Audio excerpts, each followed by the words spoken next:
We got some stuff we want to talk about today. Had ourselves a little scrap this weekend, so we're going to be throwing bows here for a minute. Talking about this UFC 262 that just popped off on Saturday. Had a pretty exciting main card and whatnot. I know a lot. It was lit. It was way higher performances than I thought we were going to get. Like I was, didn't really think it was going to be that crazy of a card, and it performed, bro. It was sick. Performed. Definitely some good scraps on that. I know a lot of name value that, I could see where a lot of people, but good fights, man, this Saturday. Richie, why don't we jump in, just kind of break this main card down, break these fights down, talk about them. Yep. So you're talking about good fights right there. That's exactly what we started out with here. We had the scrap of the night. Edson Barboza versus Shane Burgos. And this was just a lit fight. These boys were going after it the whole time. Yeah. Barboza ends up getting the dub here, third round TKO. And if you saw the highlight of that, it was actually insane. So Barboza throws a punch, catches him right in the temple. And the dude's up for a minute, thinks he's fine. And it was like a 3-second delay. He just dropped TKO. It was kind of a crazy knockout. Got rushed off to the hospital. Glad everything is all right. Just got knocked the fuck out, turns out. So shout out Edson Barboza getting a dub on a main card. I mean, just UFC legend there. So good seeing him get a knockout too in a great fight. Yeah, definitely. I mean, he's got one or two classic knockouts. You know what I mean? Definitely good to see him get one there. Big shout out to Barboza, man. Dude's been around for a minute, man. Has always been able to put on a show. Like I said, it's good to see him get that dub on a nice main card. So yeah, big ups to him. Next up here, we got Katlyn Chookagian getting the job done here. She wins via unanimous decision here. And honestly, the whole fight, it was every jab she threw was just fucking money. Everything she was throwing was hitting, and she just started tapping her up. In UFC fights lately, we've been seeing the leg kicks, wear down the legs. She was wearing down her face with jabs. Okay, turns out that still works too. So she just dealt way too much damage. Chookagian started to slow down here towards the end of the second round, and then Vivian was able to score a takedown there. So a lot of people were worried about that skewing the scorecard, but in that third round, that seemed to just piss off Katlyn, and she just went for it and really just got the job done. She honestly could have got the finish here at a couple different points. I think so. So huge win for her. But if we're being honest here, man, she already lost to Shevchenko. So, I mean, Chookagian is obviously the gatekeeper of this division. Gate was kept, but, is she next for the champ? I don't know. It'll be super interesting to see what they do. I think there's got to be 10 more fights before another title fight is deserved. I mean, it's crazy. No, for sure. And I mean, unfortunately, you're right about Chookagian there. Definitely been kind of a gatekeeper in her career. But, I mean, still a great fighter. We saw her get a big win here. Like you said, dude, she was just butchering that face meat Vivian there, just socking it, rocking it to her. But then, like you said, the takedown happened and whatnot. That was obviously good for her. But, end of that third round, we knew who this fight was going to go to if it had gone to decision. And Chookagian getting that DU. Yes. Same thing happened here in this fight. We got Rogério Bontorin versus our boy Matthew Christopher Schnell. And, Bontorin took this fight on short notice in a different weight class than he usually fights. Did not make the weight, honestly. Yeah. I think he was 2 pounds over. So, whatever. Wins via UD here, 30-27, 30-27, and a 29-28. And just showcased very strong striking throughout, the first and second rounds. Then when it came to the third round, took the fight down to the ground and won the grapple. So, I mean, breaks back-to-back losses for Bontorin here. So hopefully he can ride this high, continuing his future on here. But got to feel bad for the boy, Matt Schnell. Just kind of got done up here.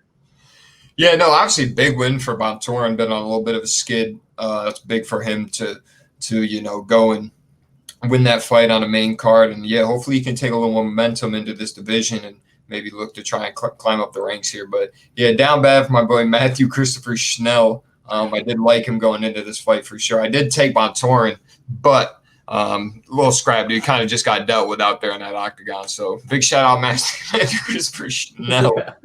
Speaking of getting dealt with here, names, bro. Yeah, I know. Pick one. But moving on here to this co-main event and the main event, we're going to stick in this lightweight division. So co-main event here, Yikes, man. Hate to talk about this here. We saw a little bit of an ass whooping get dealt here to the boy Tony Ferguson by Darius. He won the fight, most lopsided scoring of the night, 30-27s across the board, unanimous decision. And Ferguson's obviously a huge fan favorite here, but just got fucking dealt with. I mean, literally just dominated on the ground, striking, etc. Every field was just domination from Darius here. And he had a huge, very deep heel hook that literally popped Tony Ferg's ankle out.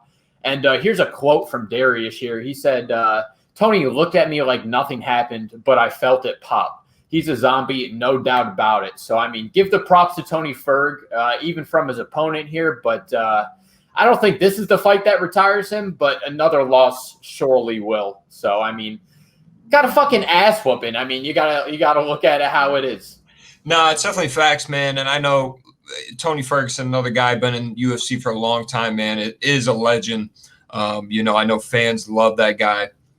And like I said, I don't think this is going to be a fight to retire him or anything like that. It is definitely unfortunate to watch him kind of be going downhill like this. I liked him going into this fight to make some noise, but retire him, no. I mean, I could see where he'd want to.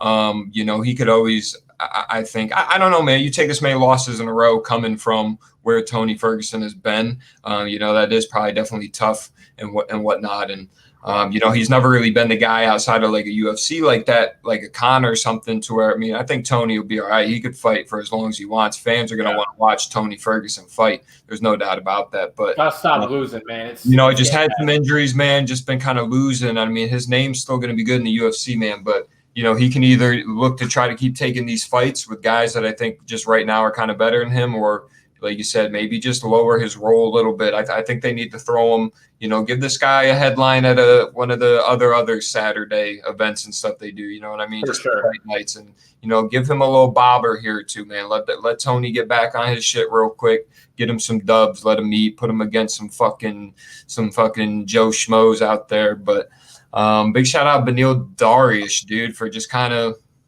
putting the hands on T Ferg, bro. Shoosh. That was a beating. Just got smashed up, and sorry to say it. Moving on now to the main event. We got Charles Oliveira versus Michael Chandler. And this was a fantastic fight. So, looking at the results here, Oliveira wins via TKO 19 seconds into the second round. And this is one of the best title fights I've seen in a hot minute, bro. This was incredible. Chandler was so aggressive in the beginning. He was striking up Charles. All right, bro. He dropped him a couple different times. We saw this weird head technique when he was on the ground, dodging the finish. That was incredible, dude. He was doing everything he had to do to survive, like champions do, bro. Right. He had his defining champion moment here. He's had such a long road to even get to this title fight. I mean, he's 20 fights deep into the UFC, all-time submission leader. I mean, honestly, just deserving of a title chance, and showed up in the moment, made quick adjustments in the corner, came out that second round, just fucking, bopped him a TKO, just stunned him, knocked him out. Incredible fight, dude. Super strong performance by Charles Oliveira. Like you said, this guy's had a good bit of a long struggle road ahead of him, man. Has had a great, already storied career, and then finally gets his shot, man, and just takes it like a fucking champion does. I know Michael Chandler, has only had the one other fight in the UFC, but he's got a storied history in Bellator as well. So, I mean, Michael Chandler's no fucking scrap. I think he deserved this fight. I think Oliveira deserved this fight, man. And they said it was a good little performance. Charles Oliveira came out that second round, though, dude, with just, like he said, like he just figured out the fucking cheat code or something. For real. He was just swinging out there, man, and made some shit happen. To get the KO, the TKO, like you said, being the all-time leader of submissions, that's not been necessarily the forte of his game, but to come out there and, put the hands on a guy in Michael Chandler, who I think is a tough son of a bitch. Yes. Super strong performance, man. I'm looking to see what he can do with this title. Who's up next? I want to see the next Oliveira matchup.